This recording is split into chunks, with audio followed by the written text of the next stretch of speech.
Hello everyone and welcome to WOR Texas. Kota here today, and as you can see from the top left hand side of the screen, automatically into Q2, as quite a few people wanted to try and start last in this race, so they can try and do their last to first challenges. So we basically just skipped Q1 as there was 5 people trying to do this challenge anyway. So with that being said, we are here in our first run of Q2, what is in fact our first lap of qualifying because of what happened, and we go with a 30.0. That's not very good, to be honest. Puts us provisional P12, and our second lap we decided to abort as we were not even up on our delta. Third lap here today in Q2 using the extra set of tyres that we would have used in Q1, of course, and we have to hook up this lap. It has to be nailed and it has to be good to ensure that we can go through to Q3. Today is in fact our first opportunity to win the WOR Championship, and we need to be winning, and Tom Malley needs to be down in like P7 or something like this for the circumstances to align themselves correctly, or we need to be P2 and Tom Malley not be scoring any points at all. So naturally, to give ourselves the best chance of winning this race or to be on the podium paying positions, we need to have a good qualifying, and this lap has been pretty decent so far as well, coming in now to the hairpin in section, so critical, so pivotal to hook up a good rotation and get back to the power to have a phenomenal exit onto the back straight. DRS wide open right now. So we are just under a tenth up on our delta going into sector 3. Split our braking point, 100 meter board, hard on the brake, into the left hand, a little bit of a lock up on the front left, but still it was pretty decent through there. We do a 0.4 middle sector split, and you can see we're actually down on the top left hand side of the screen compared to Lenny, who is currently P11, so we have to pull out a phenomenal final sector here. We have to be on the limit, and you can see we're squirming around with the rear traction, just trying to find that grip and trying to find the ultimate lap time potential with the grip we have available going into the second last corner of the lap right now. Hard on the brake now, final apex, throw it in, and now we just try to squeeze back to the throttle, and where do we go? We go P8, so we did nail that final sector, and in the first lap of Q3 coming through the final corners here today, we have already invalidated our lap, so we are only going to get one real shot at improving into the final lap of Q3. You can see we did over the final corner as well, so we actually invalidated twice during that lap as well, so not ideal, and the lap wasn't even that good, to be honest. So this is where it all comes down to. All the pressure is on this final lap of the session and how we can maximize our opportunities and try to gather as much time, grid position and opportunities as we can into turn 1. Spot the braking point, back blocks on the top right hand side of the screen, hit the brake, down to third gear, let the car rotate. Pretty successful at the apex, now hard back on the power, through the right hand and minimize the distance on the inside of the apex stones. Left, right, left again, still flat out, through the right hander, down to 6th gear, tried to pull the car to the right hand side of the track, through the left hander, full commitment, 0.5 in the first sector, down to 4th gear, up to 5th gear. You can see the cars are moving around a little bit as the surface of the tyres start to overheat and lose grip potential. We're down on our delta, but of course we cut the corner on the previous lap, so we're always going to be a bit slower compared to our previous reference through there, but we are still down on our delta, as now we need to absolutely hook up the remainder of this lap.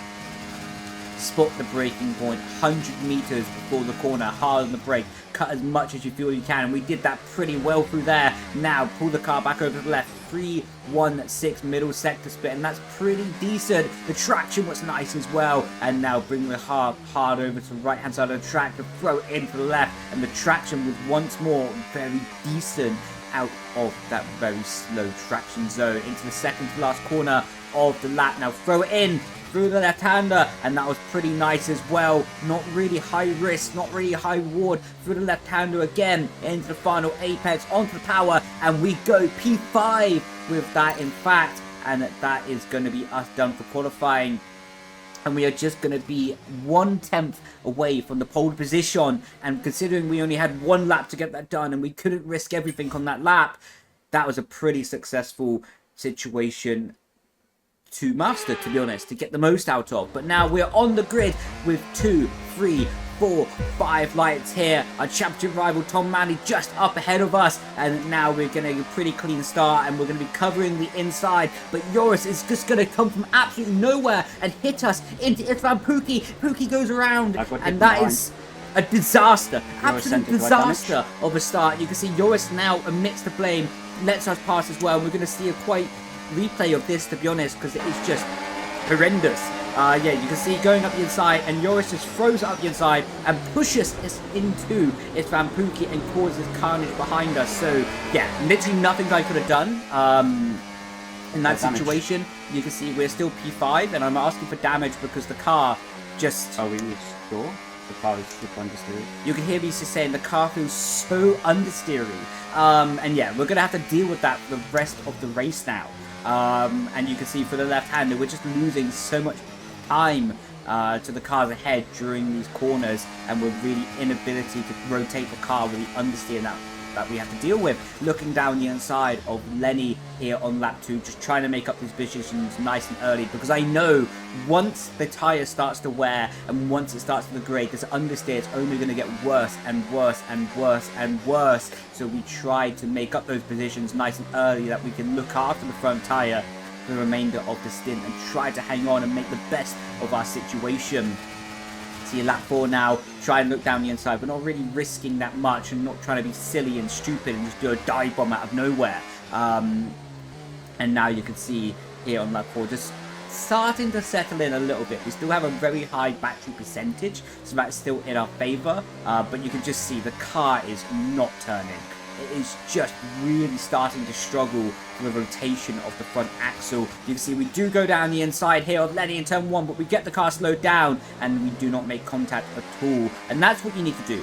If you send the car up the inside and you're making sort of a risky, dive-bomby kind of move, you have to ensure that you can get the car slowed down from the apex and not make the other car like run off the track or have to avoid you in any way. And that is how you get it done and slowed down in those situations. But you can see still struggling with the front axle and really losing a lot of time as we go through the high front downforce loads that the car is susceptible to in the first sector of the lap. But we have Ismail Fassi, Thomas Ronhaar right up behind us now, and now we have to try and make a move on Lenny, because I know that the cars behind are going to be pretty aggressive and they're going to try and get through as much as possible because they have nothing to lose. Really, only me and Tom have something to lose in this race because we're both fighting for the championship. You can see Ismail Fassi just sends it down the inside of us, but that was hard, fair, clean racing ultimately, and now we're on the inside for the left-hander, and we're going to keep the apex on the inside. You can see how much understeer we have, and that really compromises our ability to get back to the power as soon as possible, hanging around the outside, side by side through the right-hander. Now into the second to last corner of the lap. We don't want to let this position go. We go down the inside, but you can see just due to the understeer, we actually push him off the track. So yeah, we're going to give that position back. You can hear me say ultimately straight away. Just give that. I pushed him. You can hear me say I pushed him, and we're going to give him that position on the straight because, yeah, I pushed him wide. I wasn't expecting the understeer that I had in that corner. And, yeah, so ultimately he could have reported us and fairly reported us, to be honest. But now we're going to be coming back at him on lap 11, and we're going to try and get the switchback done early to power, fake him to the inside, make him cover the inside line, try go around the outside, and that is just not going to be enough traction on the outside line. He covers the inside, and we're forced to the outside line. This is great racing through here, but as I was saying, it was my fault on the second to last corner with pushing him wide. So if I didn't give back the position, he would have had every reasonable right to report me, and then I might have got a penalty for it. So I don't want to risk that. Looking down the inside though, that wasn't really to try and make a move, just try to see if I could fill his mirrors and make him make a mistake, because we are really having to defend super hard from Thomas Ronhaar at the moment. He's going for the switchback at the moment, but we're going to be on the inside lines. All we have to do is get it slowed down, and now we are going to be covering the position and holding our line, and still in P6 in this race. And considering the understeer in the car that we have, that is a pretty successful stint so far, in my opinion. And now you can see all over the back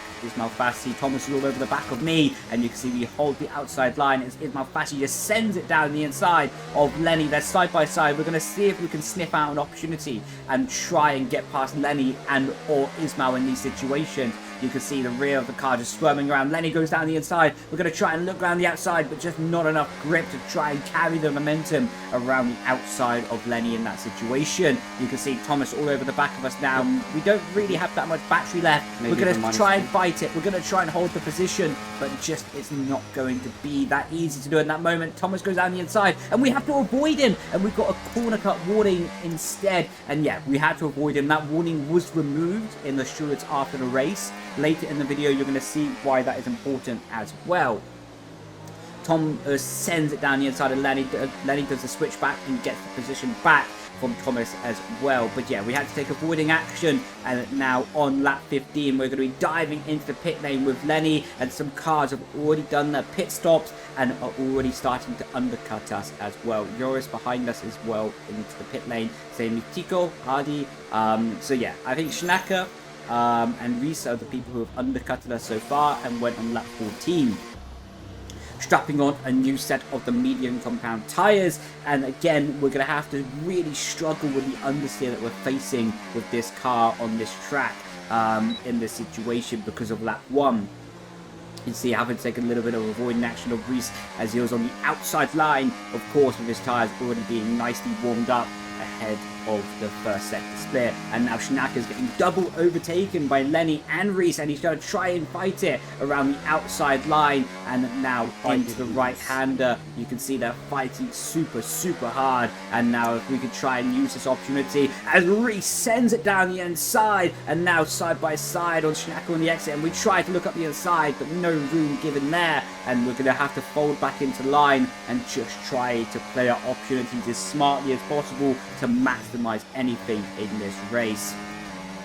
Schnacke up ahead, flashing on his battery, so I see that this might be an opportunity that he could be low on his deployment, and we can try and sneak through and maximize our chances in this race. You see cars coming out the pit lane. We think we're going up the inside. We are going up the inside of Schnacke. We get it slowed down. Tom Manley's rejoining just ahead of us, and of course he's our championship rival, so it's so critical that we get the position from him. So we are just going to send it in the first sector, side by side, wheel banging through the right, through the left, side by side. Schnacke sends it down the inside of us. We're free wide momentarily. Schnacke hits us, but we are now on the outside line, and we get the move done against Tom Manley, and that is so critical, so pivotal in the championship battle to try and extend our championship lead, if not win the championship here today at COTA.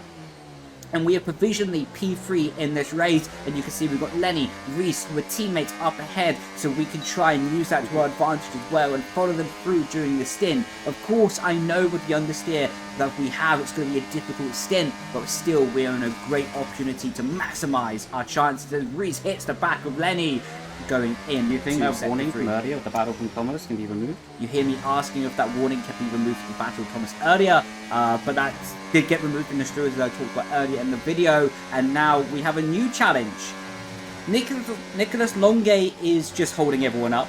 And yeah, you can see he's basically just brake checking Reese in the middle of the corner. And I get a big snap of oversteer actually, because I just was caught out by the dirty air and basically left grip on the exit and being distracted what's happening up ahead. You can see that Nicholas is just going as slow as possible to hold everyone up in this situation. He has wing damage, as you're going to see on the straight in a second when we go side by side with him. So his race is over. So, well, I guess, yeah, he was just doing his own thing.